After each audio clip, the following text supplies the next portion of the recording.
comecei a jogar capoeira em 1977 na cidade de Canoas, no Rio Grande do Sul, com o Macaô, o Aloísio. E naquela época a gente não tinha um mestre de capoeira, o Macaô era um aluno já mais graduado que jogava capoeira. E começou de uma forma informal a ensinar capoeira pra gente, e a gente foi juntando um grupo e jogando capoeira com ele, fomos treinando assim. E a gente na época sofria um certo preconceito porque a gente não tinha um mestre, existiam alguns mestres de capoeira em Porto Alegre, a capoeira estava iniciando na cidade, lá no Rio Grande do Sul. Acho que no Sul como um todo, foi a época assim que a capoeira começou no Sul. O Macaô era filho de um militar da aeronáutica e o pai dele foi transferido para Salvador e ele foi junto. E lá ele conheceu o mestre Nô.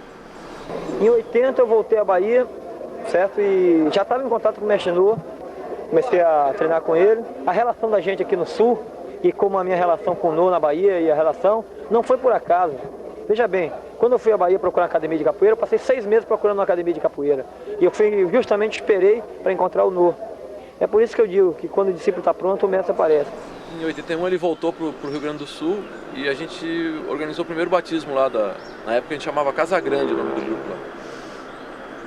E a gente organizou de trazer o mestre Nô, ele chegou falando do mestre Nô, que era um cara que jogava muita capoeira, que era um senhor do mestre capoeira de Salvador e coisa e tal, eu, todo empolgado falando do Nô, e a gente organizou um batismo e conseguimos levar o mestre Nô para lá em 82.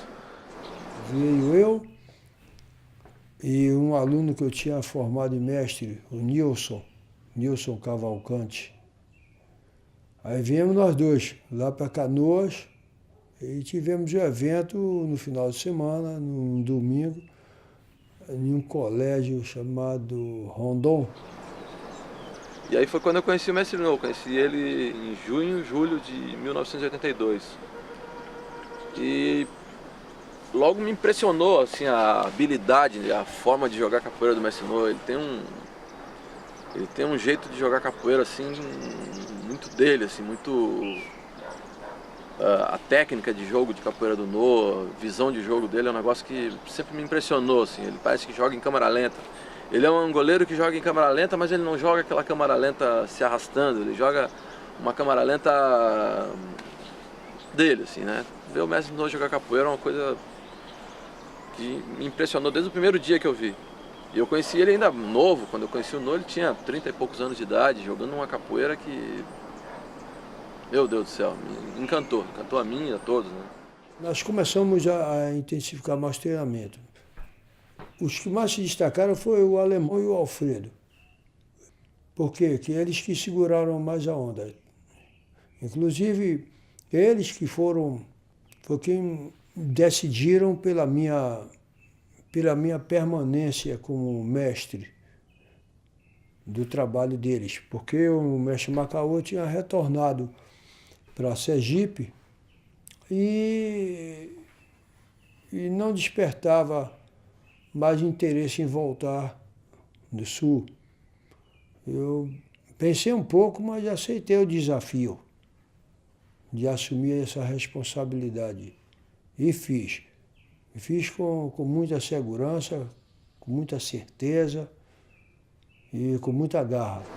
E a amizade que eu fiz com ele logo me botou a pilha de ir para Salvador, conhecer Salvador, era garotão, né? Empolgado. E aí eu consegui, no final de 82, eu fui para Salvador, para passar uns tempos lá com ele, jogando capoeira, treinando capoeira com ele. E eu guardo dessa época, assim, uma lembrança bem mágica, né? Porque Salvador naquela época, no início da década de 80, todos os grandes mestres de capoeira estavam por lá ainda, né? Não tinha essa coisa de a capoeira ter ido pro exterior, né? Naquela época não, naquela época tu chegava em Salvador e estavam lá, os grandes mestres de capoeira ainda estavam lá. E o Nô era um cara muito conhecido e muito respeitado por todos. E me levou a conhecer, cara, grandes mestres de capoeira. Com ele eu conheci o mestre Valdemar da Paixão, conheci o mestre Canjiquinha, conheci o mestre Caiçara, conheci o mestre Bobó, o mestre João Pequeno, o mestre João Grande. Eu comecei a intensificar mais a minha visita até Canoas. Aí começamos a trabalhar muito, tivemos outros eventos, até quando eu formei em contramestres, o Alemão e o Alfredo O alemão estava de mudança para aqui, eu falei para ele, não, tu tem que fazer um trabalho, tu tem que aceitar essa graduação. Ele não queria aceitar a graduação de contramestre. Ele pensou e terminou aceitando, e quando ele mudou para aqui, realmente ele veio fazer o trabalho. Quando eu cheguei na ilha, eu cheguei assim, pô, garotão, né, cara? E cheguei diferente, assim, eu demorei um tempo até entender por que o pessoal aqui jogava capoeira diferente, não tinha muita malícia, muita maldade. O alemão jogava uma capoeira forte, entendeu? Ele imprimiu o jogo dele, a ideia dele, né? E pronto, e muitas pessoas sentiram esse choque. Eu também senti. Só que eu não me fechei. Quando eu falo do alemão, eu falo com muita gratidão, entende? Porque a gente estava vivendo um sonho. E o alemão chegou aqui e acordou a gente. Sabe, meu irmão, não é só isso não, hein? A capoeira é por aqui, é por ali. E foi muito bom, entendeu? Não foi fácil, né, cara? Vou dizer que foi fácil, que... Não foi fácil. Mas foi necessário.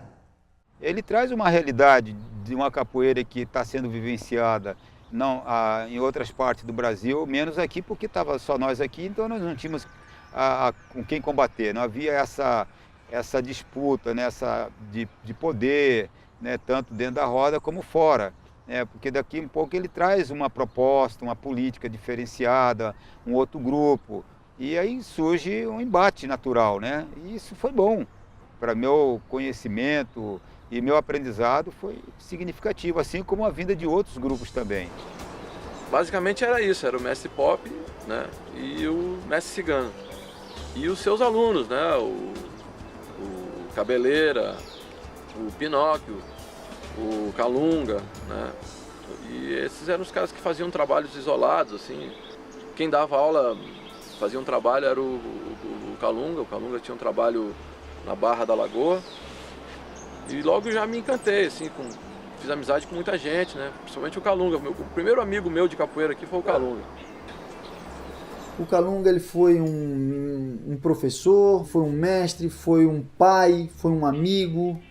E o Calunga, ele não simplesmente dava aula para o aluno, ia embora, e o aluno não sei onde é que ele vive, com quem ele anda, o que ele faz. Não, era uma relação bem estreita.